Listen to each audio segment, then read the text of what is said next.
Lindsay here, the Frugal Crafter. Are you tired of hearing, "Mom, I'm bored"? Yeah, it's middle of July. We've all heard that a lot, haven't we, if we have kids at home? Well, I'm going to show you how to make this really fun knitting loom. Actually, the kids can make it, and I'm going to show my kids in my knitting group that I have how to make this on Friday. But I'm going to show you today, and you can impart this lovely information on your children, and they'll have something to do this summer. So this is the loom. It's all done. Let me show you how we made it, and then I'll show you how to use it. So I took a mailing tube, and I cut it down with a hacksaw. Honestly, there's a better tool for this. I couldn't cut straight to save my life, but you know, it works. You could probably use a toilet paper tube, except mailing tube is best because it's really sturdy. I just cut it down with a saw. I should have had my husband do it. He would have done a much better job. Then you're going to need some popsicle sticks. You can either save these from the popsicles your kids eat this summer, or you can go get some at the craft store or the dollar store. And then you'll need a rubber band, or an elastic as I like to call it. And then you're going to put the rubber band on the mailing tube. You can use different size tubes too. So if you have some of those jumbo mailers, those will be great. Use more pegs and you'll have a larger loom to do hats and whatnot. So it's a great recycling project too. So in order to space these out evenly, I am going to put my popsicle sticks on either side, just kind of right across from each other. Okay? And then I'm going to do these other two sides. I find it's a lot easier for me to space things out like that. But you can do it however you like. You can measure it. I'm not into measuring, so I'm more of the eyeballer. I like to eyeball it. So then I'll put a peg in between each of these. Don't worry about them being perfect yet. The rubber band's going to kind of hold it in place as we get it spaced out.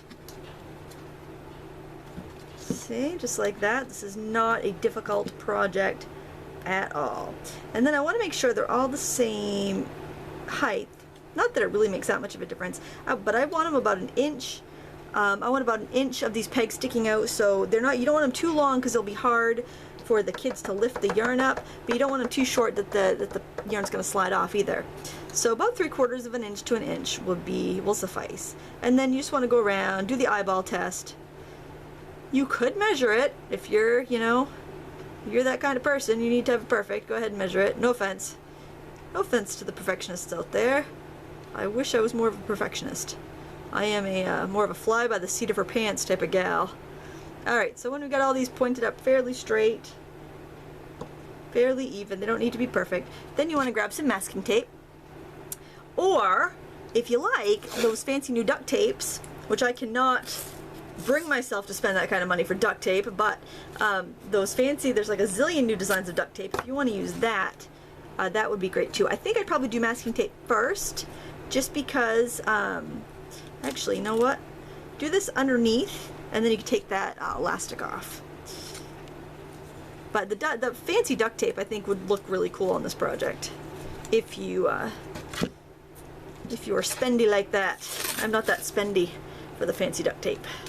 They do have some cute ones with tie-dyed and mustaches and rubber ducks and pretty much anything you can think of. And really, this is all there is to it. Now you can go in your scrap paper stash and put some paper around it. That's what I did. This is it, really. This is all you need to do. That's what I did here. And this was some paper that I had made with chalk, and then I was using it and I was getting chalk over my hands because I hadn't sealed it, so I crudely went over it with some packing tape.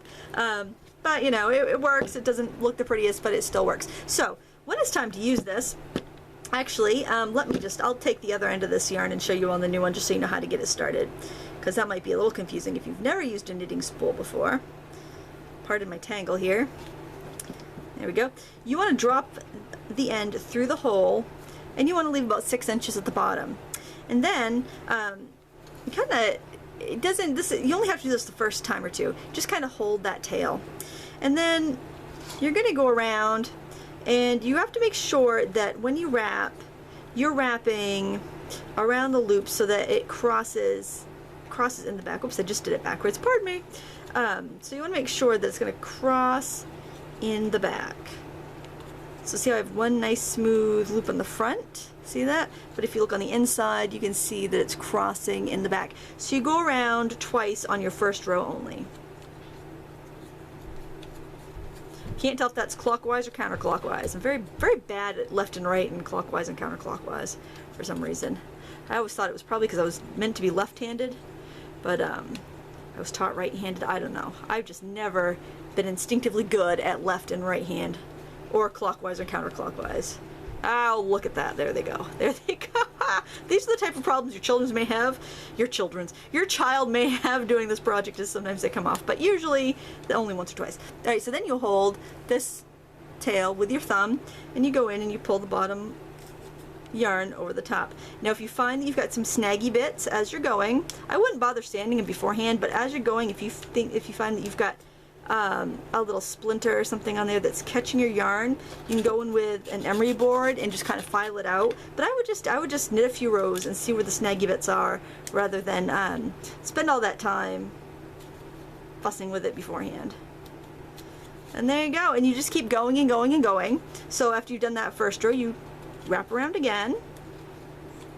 One more time! Do you want to go faster?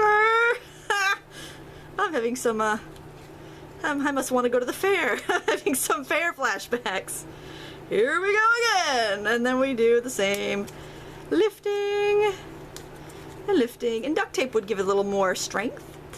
But, you know, you don't have to do that. That's just cosmetic. It's just if you want to be a little creative with your decorating. And that's something else that's kind of fun, too. If your kids are tired of knitting, they can decorate it.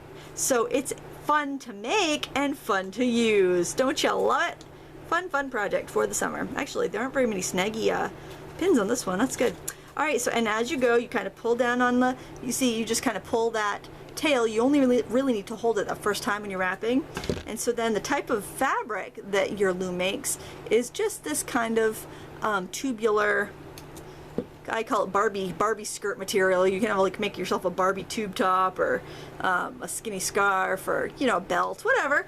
And you can, you know, use whatever yarn you have. Just have fun. You see some yarn at a yard sale, grab it. This is just a fun project. And look at that. It only took you about 5 minutes to make, and it's easy peasy. I want to thank you so much for watching. If you like this video, please give me a thumbs up. I do appreciate it. If you have a question, leave a comment. I'm more than happy to help. And until next time, happy crafting. Bye bye.